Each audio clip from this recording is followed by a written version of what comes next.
Welcome to Black, Red, and Blue. I'm AJ, and joining me, as always, is Steve. Man, you guys don't know this, but our podcast start has been about as efficient as the city's offense. A lot of start, stop, and just kind of floundering. So it's taken us only an hour and a half to kind of get going. So on that note, this game, the first half was crazy exciting, in my opinion. It would have been more exciting, of course, with goals, but like it was even one of those things that during the game, probably maybe 15, 20 minutes in, my father was like, hey, this seems and feels like a really exciting half. Unfortunately, that didn't continue. What do you think, Steve? You know, you're right. It started off with a bang. You had a shot on goal by Portland within the first couple minutes of the match. Berkey makes a great save, and then the first half there were shots all over, and then technically Klaus did score, but he was offsides. So you had a shot on goal and you had a score. It was taken off, but still what the team has been looking for happened. And I think we can point to probably one person as to why all of a sudden this team was clicking again. And his name is Edu. And it's like, you can see his presence on the pitch was very, very obvious. And from the set pieces, from the corners, from the deliveries in, it was just, the man is something special. And we are so lucky to have him back. And it's so good to have him out there. And the Apple announcers, when I watched the match again this morning, they made a point to say how much of an impact he can make on the team. And, other than no shots going in, this was a really good match. I think it is a tale of two halves, where first half they had a flurry of shots. It was really exciting. Then the second half, it was just kind of slowed down, which I guess it's human. Both teams are playing their tails off. But like you and I were talking before this match, before we started recording, that Portland came to play. They came to play. And every time we put a shot on goal, there was a defender right there to block it. And their goalie, which by the way was a backup goalie, their main goalie is on the Canadian national team right now with Hebert. This guy was a backup, and he had 8-10 saves last night. And it's just, he made some banana saves, and you just tip your cap when something like that happens. We've had a really good string of opponents with great defenders. Honestly, the goalies we've been going up against have been just fierce. And I think that maybe explain our 9 draws. We're, other than maybe a couple of those games where we just gave up. But I think last night was just pushing. One comment I made to you was that we never saw angry Berkey out there last night. And so that means the back line starting to come together a little bit, and he was making good saves. And it felt like a good game. It felt like a good game. You said you're watching it with your dad. What was his response while he was watching it, based on what you were feeling as well?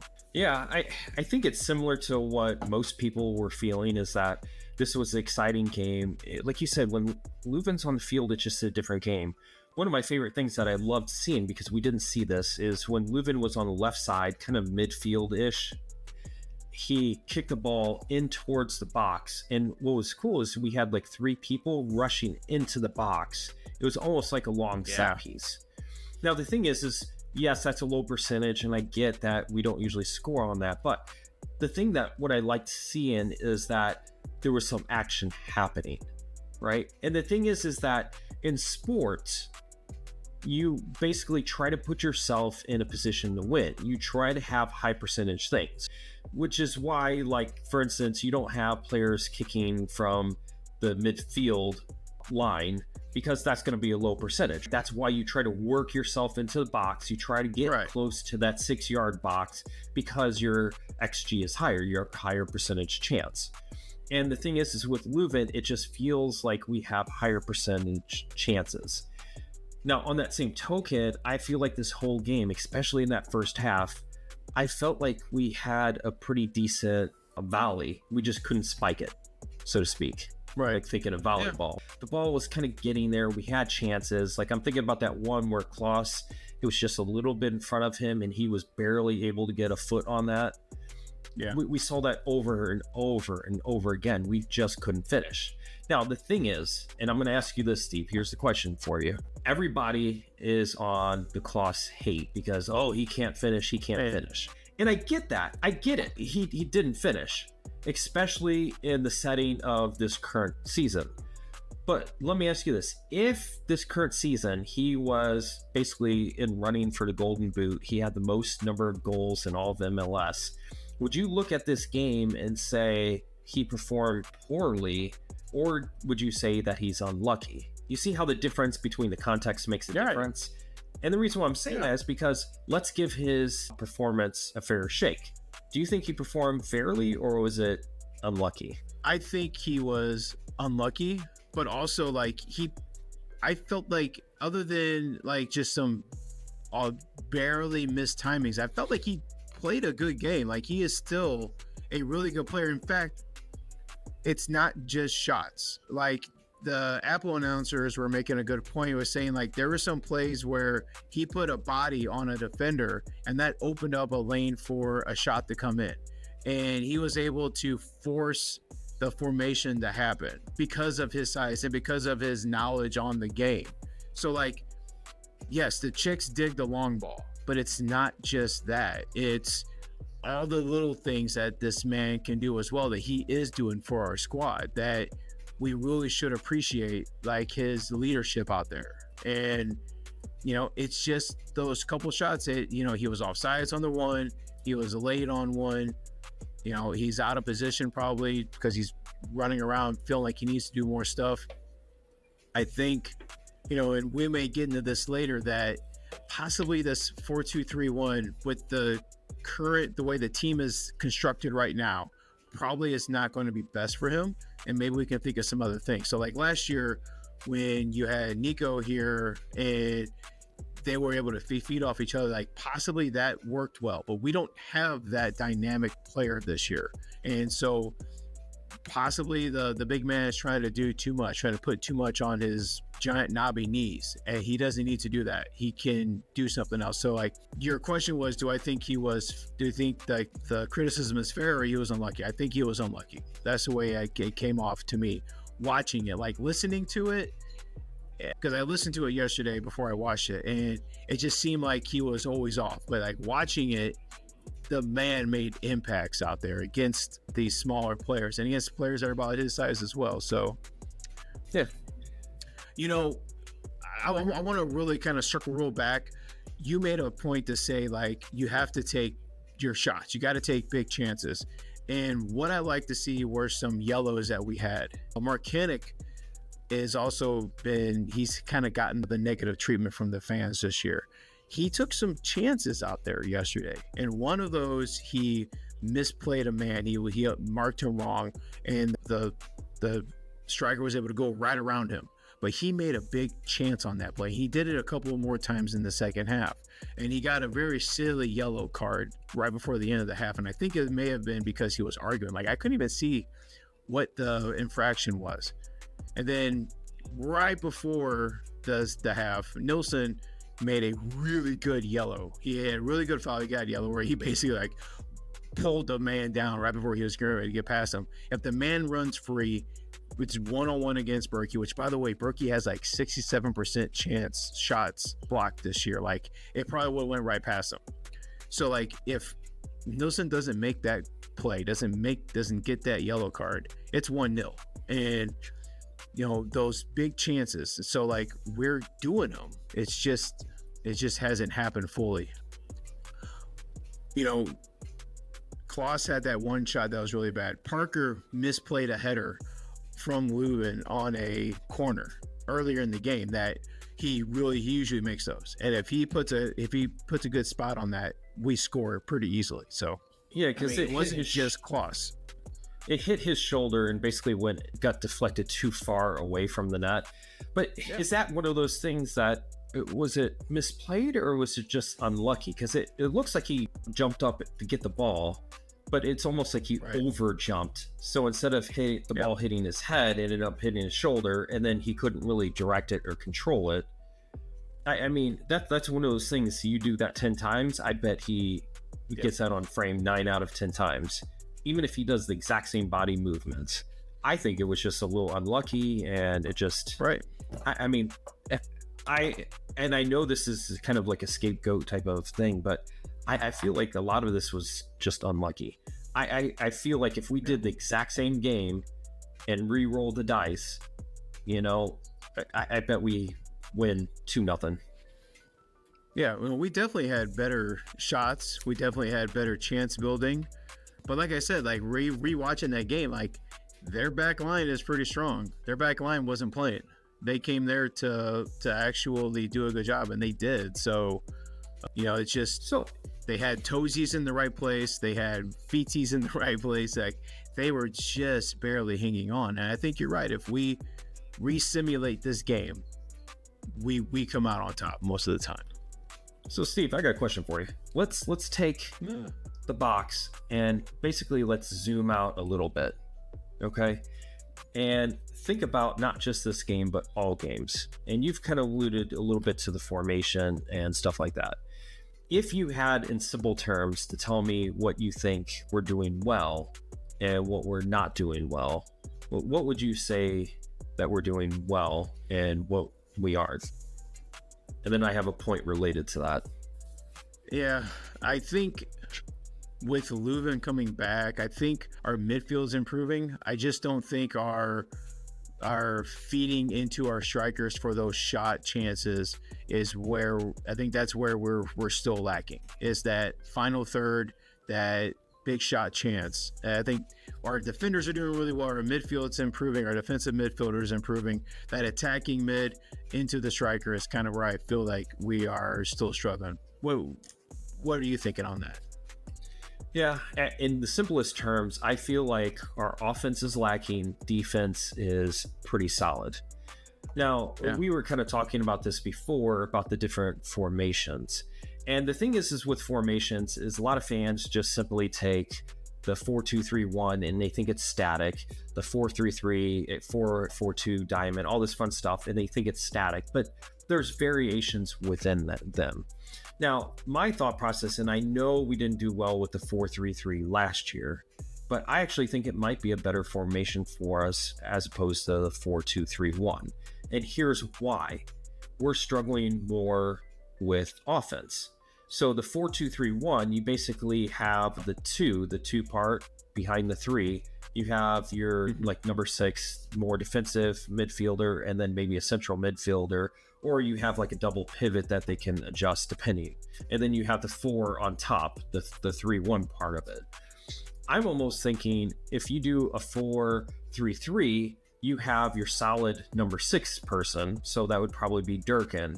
Flank them between like Leuven and somebody on the right side, and then up top have Celio, Klaus, and then Indy on the right.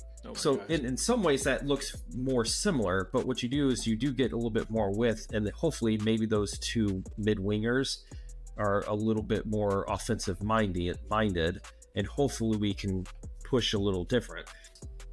I feel like we need to concentrate and have more of an offensive push, even if it sacrifices a little bit on the defense. No, I agree. And I think, and I agree with you. Like, I think that 4-3-3 could be a possible formation we go to. And I think that having that formation to kind of force Klaus to kind of stay right there in the middle will kind of help him out. If you've got the guys wide that can come around him to feed him the ball, kind of keep him on position, keep him right there in that channel, I think that'll help him out as well. Yeah, and I think, I'm looking at the formation now, and I think that could work. I think if we try something different, we're not sending Klaus, we're not sending AZ down to Birmingham or whatever. We're not sitting everyone there because we just don't like them for a match.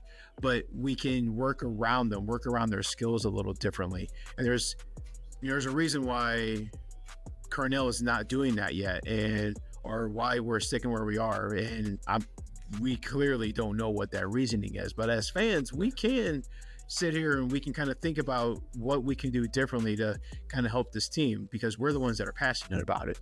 And I dig the 4-3-3. I think we have the skill set for it, and I think it'll be interesting to try it.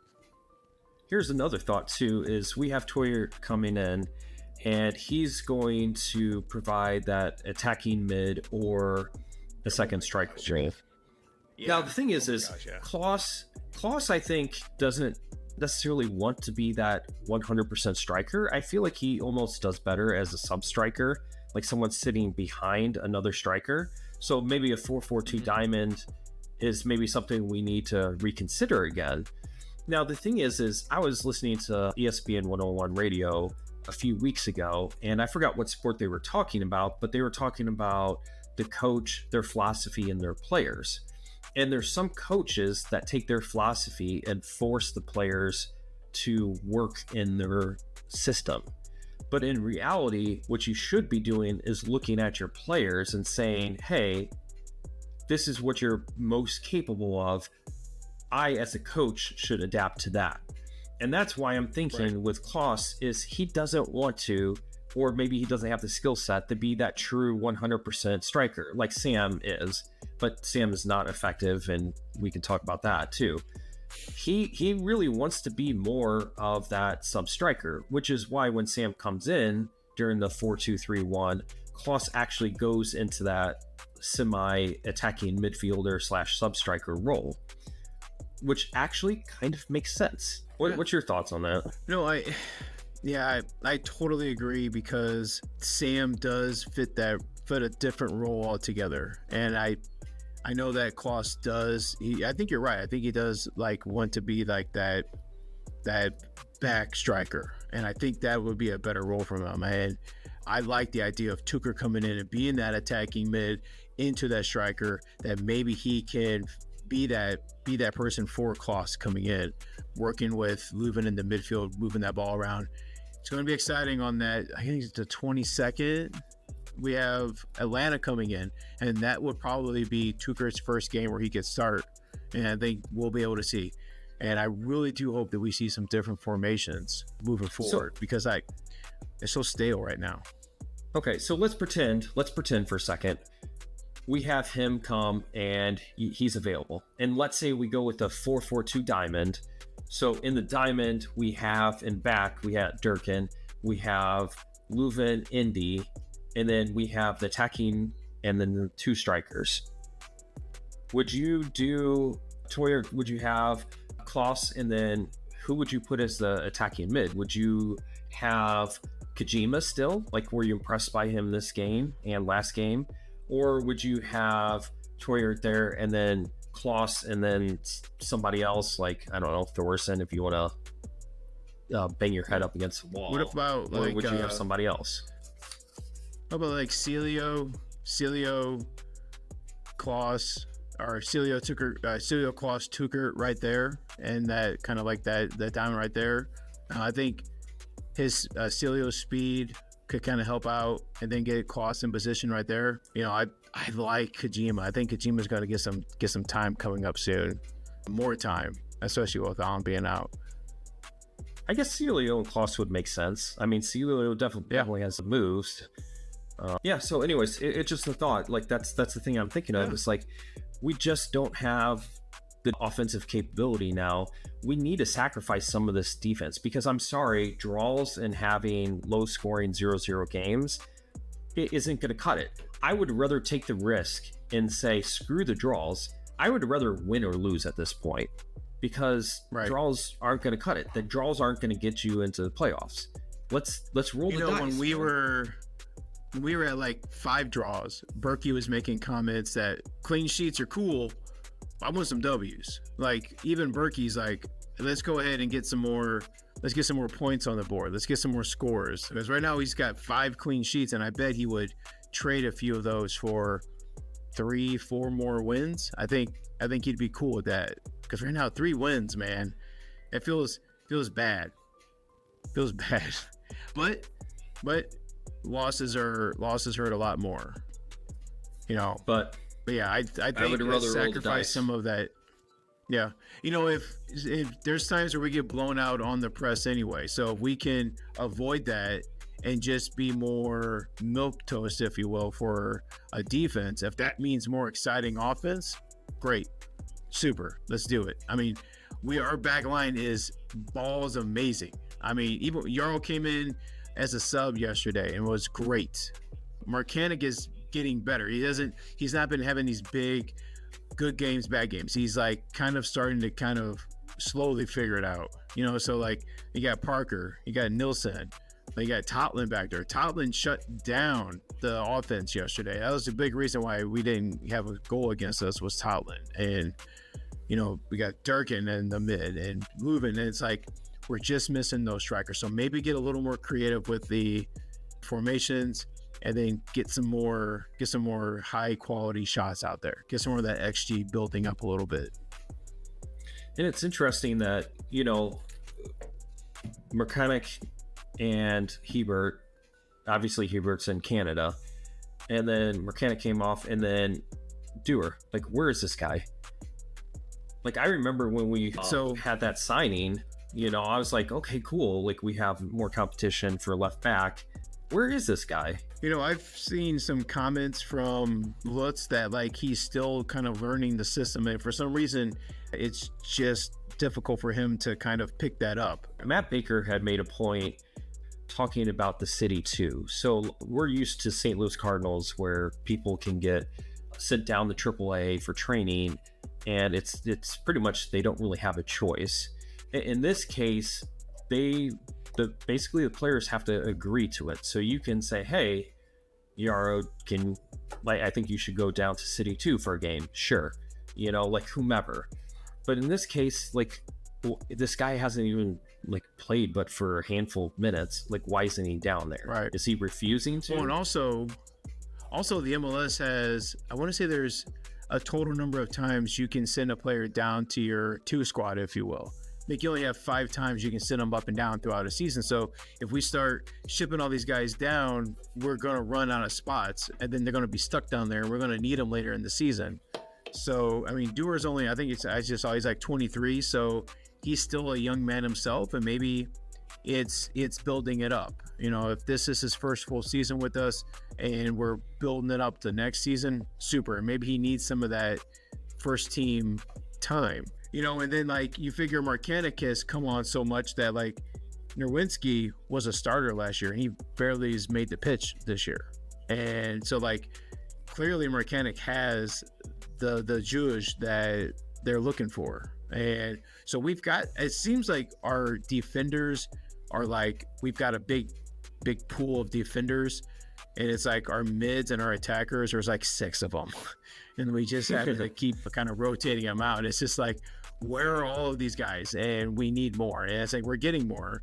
But like, yeah, I think you're right. Like, I know the fans are frustrated with not seeing Dewar, but I hear that he is doing well. It's just that it's just a translation issue, and it's just trying to pick up the system. So I don't know, man. Maybe after the break we'll start seeing him more. Yeah, and I also kind of wonder too, like what's going to happen. I can't remember if we talked about the yellow cards, but the Celio having that BS yellow card, which was a clean tackle, which I don't know if that got even rescinded. I'm thinking it's going to, because even on the broadcast they were like, "There's no way that's a foul. There's no way that's a foul. It's not even a foul. That's definitely not put him in the books. That's definitely not it." Yeah, because Durkin's going to be suspended for the Dallas game coming up.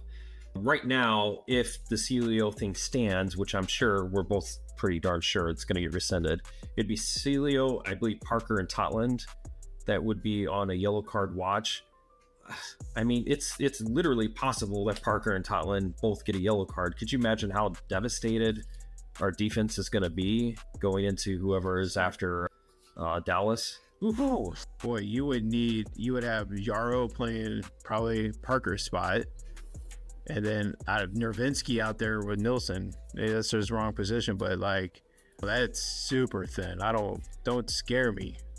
Well, I mean, Hebert, I don't know when he would come back, and depending on when the yellow cards happen, he could play a pretty decent center back, so I wouldn't be completely disappointed there, but man. So we play Colorado after Dallas, so we definitely need a full squad for that match for sure. Because right now they're in 7th place. There's 1 point.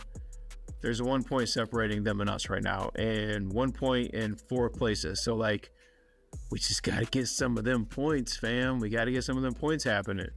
I think if Bradley, I know you listen to us. I know, Brad, come closer.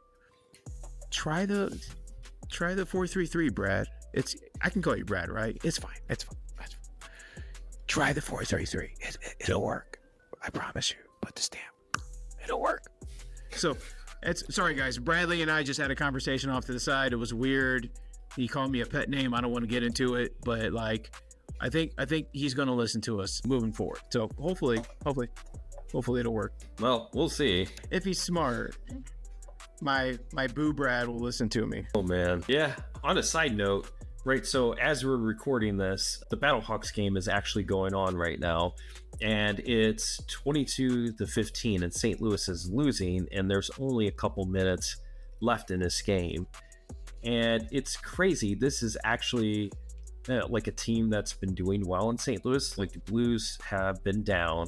The Cardinals have been down, which, by the way, Saturday was the lowest Saturday attendance ever for the stadium. Ouch.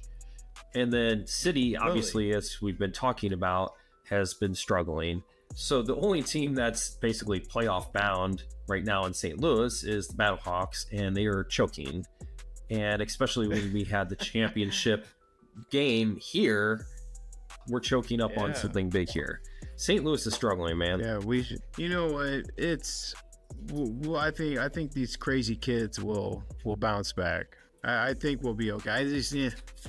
But get this City team flying again, get the Cardinals, Cardinaling all over again, and I think we'll be good. So let's go Battlehawks. Cuckoo!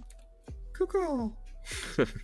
It's like duck hunt out there. So BRB Fancast, Facebook, Twitter, Instagram.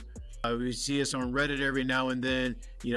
If you guys ever want to come on and you want to talk about something, I'll be reaching out to some peeps. If you want to come on to talk about anything, please. This is like, we love some more discussion. Look for our polls. Look for our contests we do each week. Just interact with us. This is your show. It's not just our show, it's your show. And we want you guys to feel comfortable coming on as well. Any shout outs, we had a birthday shout out a couple weeks ago, and that was really wild. I like doing that. So see us out there, and we'll stay in touch. Yeah, sounds good. Well, hopefully we have an actual winner in Dallas. We can actually get some 3 points here, bring home a winner. Hopefully we roll out the 4-3-3, because obviously, we're calling the shots and everything. And yes, everything's clearly. great. So let's do a score prediction. I'm saying 3-1. They only have 14 points. Their goal differential is -7. So like, they do not score. They don't score. So I'm going 3-1. What about you? I don't know, man. I'm gonna have to go with 2. I can't just see 3 goals. I just can't see 3 goals. Like, if we had a finisher and stuff like that, yeah, sure. Maybe with Leuven being back and what he looks like he's in full fitness, maybe. But I just can't see 3. I think the Miami game was just, everybody was so amped up, had that adrenaline running. I just can't see it, man. Yeah, I mean, so Dallas has only scored 18 goals and they've given up 25. We've scored 23 and given up 25. So, screw it. I'm going 3-1. I'm thinking, I'm going 3-1. We'll go Stick with your gut. Parker, Leuven, and Kwass all get scores. That's what I'm going with. Parker gets that golden header in there. There we go. And because he won't be suspended. So we're gonna get it. Well, we'll see. Well, next week, hopefully, we're talking about how we were right once again. That's right, because we are the best. All right. Well, on that note, all for City. All for City, baby. Woo!